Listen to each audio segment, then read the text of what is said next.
오늘은 1959년에 태어난 이승우 작가의 단편소설 고산지대에 대해 생각해 보겠습니다. 무대는 박정희 전두환 독재 시대인 70년대와 80년대이고 신학대학에 다니는 뭉크 김과 최차한익이 주인공인데, 뭉크 김은 신비주의 신학생이고 최차한익은 현실 참여주의 신학생입니다. 매년 4월 초면 결행되는 뭉크 김의 순환절 의식을 우리들은 골다고의 길이라고 불렀다. 그날이 다가오면 그는 어김없이 그 의식을 반복했다.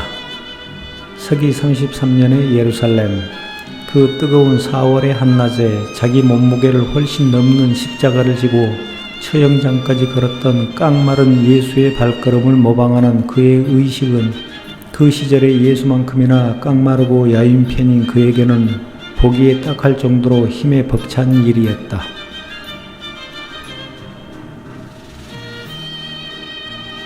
소문에 의할 것 같으면 그는 반죽음 상태에서 실제로 천국과 지옥을 기행하고 왔으며 그 일 이후 국민학교 선생 자리를 버리고 신학교에 허겁지겁 뛰어들게 되었나라고 하였다. 최차한익이 뭉크 김에 대해 말합니다. 그 친구 뭐야? 루터 이전으로 역사를 되돌리겠다는 똥배짱인가? 프로테스탄트의 천병들이 키워져 나가는 훈련소에 들어와서 웬 엉뚱한 수도승 흉내를 꼴사납기시리. 그 잘난 경건, 세상은 불의와 부정과 어둠이 도도한 강물처럼 흘러 악취를 풍기는데 그 훌륭한 수도원의 담에 갇혀 눈 감고 하늘을 우러르겠다는 발상의 철면피를 난 이해 못하겠어. 감은 눈에 뭐가 보이지? 눈을 떠야지. 눈을 떠서 청청한 하늘이 아니라 혼탁한 세상을 봐야 하는 거 아냐? 세상을 온통 시커멓게 도색해버린 저 참혹한 어둠과 불의와 치욕의 세력을 똑바로 들여다보아야 하는 거 아냐?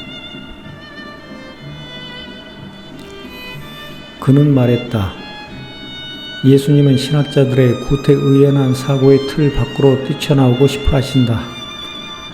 그분은 신학자들의 죽어 딱딱해진 언어의 벽을 헐고 나와 저 슬픈 어부들과 세리들과 창녀들의 삶의 현장에 함께 있고 싶어 하신다.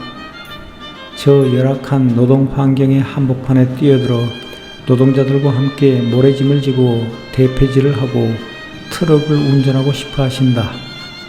그분은 심지어 우리와 함께 최루탄을 맞아 눈물을 흘리면서 돌이라도 던지고 싶어 하신다.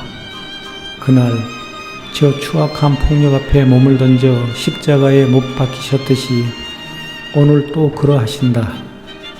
오늘 이 땅에서 쓰러지고 피 흘리는 투사들의 희생으로부터 우리는 그날의 그분의 그림자를 본다. 편리하게 비유해서 차한익의 신앙관이 예언자 의식이라는 한 극으로 치우쳐 있는 것이라면 뭉크 김의 그것은 다른 한 극인 제사장 의식 쪽에 기울어 있는 셈이라고 할 수 있었다. 따라서 한쪽은 현실의 거침 속으로 거침없이 들어가려 하였고, 다른 한쪽은 성서의 신비 속에 신비적으로 빠져들길 원했다.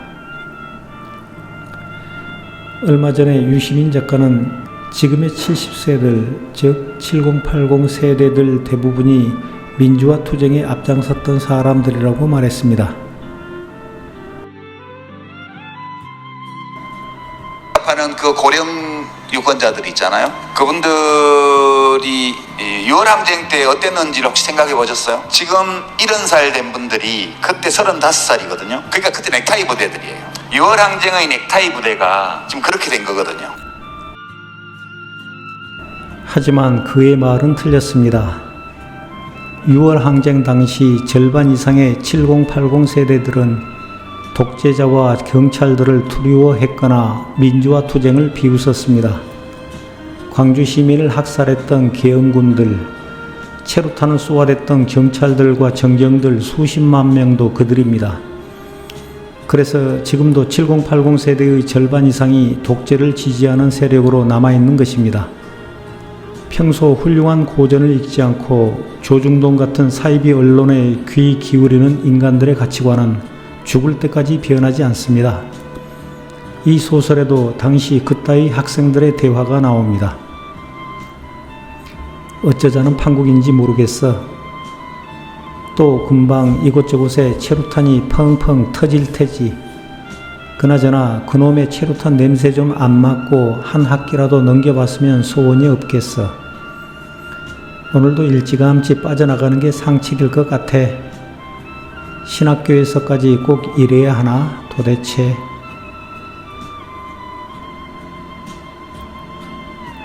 교수들과 신학생들 대부분은 기도하자고 말하고 최찬익은 돌과 화염병으로 싸우자고 말합니다. 기도는 적어도 그것을 믿는 사람들에게는 가장 무서운 무기일 수 있어. 그렇겠지. 하지만 저들이 겁을 내지 않는 무기를 너무 자랑하고 뽐내는 것도 민망한 일이다. 저들이 두려워하지 않는 싸움은 이쪽에게만 치열할 따름이다. 잘 싸우려면 상대방이 무서워하는 무기를 써야지, 안 그래? 최찬익은 예수처럼 낮은 곳으로 가야 한다고 말합니다. 저 아래에는 더러운 귀신들이 우글우글합니다. 그들에 붙잡혀 울부짖는 우리의 형제, 우리의 이웃의 신음소리를 들어보십시오. 헤르몬 산에 오른 것은 다시 내려가기 위해서였습니다. 이제 그만 내려갑시다. 예수님처럼 합시다. 예수님처럼 내려갑시다. 예수님처럼 내려가 저 신음하는 우리의 민중에 섞입시다. 내려가서 그들 가운데서 우리보다 먼저 내려와 있는 예수님을 만납시다. 내려가자 민중에게로. 내려가자 예수에게로. 그럼 주인공이 최루탄에 맞아 쓰러지는 이 소설의 마지막 장면을 소개하며 오늘 영상을 마무리하겠습니다. 감사합니다. 쫓고 쫓기며 던지고 피하는 전경들과 학생들의 싸움판 한 귀퉁에서 나는 보았다. 거대한 십자가 하나가 상처 입은 맹수처럼 걸어오고 있는 모습을. 그 걸음걸이는 매우 서툴렀다. 서너 발자국 걷는가 싶으면 다시 쓰러지곤 하는 무거운 걸음으로 십자가는 교정의 가파른 경사로를 오르고 있었다. 그 순간이었다. 공교롭게도 뭉쿠김의 십자가가 통과하는 언덕 근처에 서서 돌을 던지며 용감하게 구호를 외쳐대던 흰 마스크를 한 학생이 그만 그 자리에 푹 고꾸라지는 걸 나는 보았다. 그 학생은 땅바닥에 뒹굴며 앉아 괴로운 듯 몸부림쳤다. 그리고 나는 그가 입고 있는 청색 재킷을 통해 그가 찬익이 녀석임을 알아차렸다. 그는 홀로 쓰러져 있었다. 불과 몇 발짝 떨어진 거리에 십자가를 맨 고행의 사나이가 비틀거리며 몸을 가누려고 애를 쓰고 있을 뿐 그 밖에는 아무도 없었다. 십자가를 진 그가 최루탄을 맞고 쓰러져 누운 또 다른 그의 옆에 무릎을 꿇고 앉았다. 그가 자기의 등에서 십자가를 내려놓고 그 십자가만큼 무거운 또 다른 그를 등에 엎는 순간 모든 것이 일시에 중단되어 버린 것 같은 느낌은 나의 착각이 아니다. 실제로 웅성거리며 돌을 던지던 학생들도 뻥뻥 최루탄을 쏘아대며 거리를 좁혀오던 군화들조차도 제자리에 우뚝 선 채로 그 모습을 주시하고 있었다.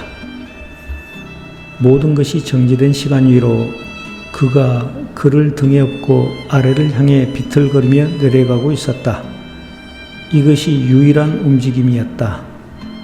그 움직임에 따라 등 뒤에 눕힌 그의 지체 어디선가 흘러나온 검붉은 피가 그를 적시고 있었다. 그들은 거의 한 몸처럼 보였다. 나는 그때 내 마른 눈앞에 흥건히 고여들던 눈물이 단지 최루탄 탓이라고 믿고 싶지는 않다. 아마도 말 못할 부끄러움 때문이었을 것이다. 그 순간 도서관 유리창을 통해 그 장면을 목격한 사람이라면 누구든 피할 수 없었을 서늘함 또는 뜨거움 말이다. 거기 너 있었는가? 그때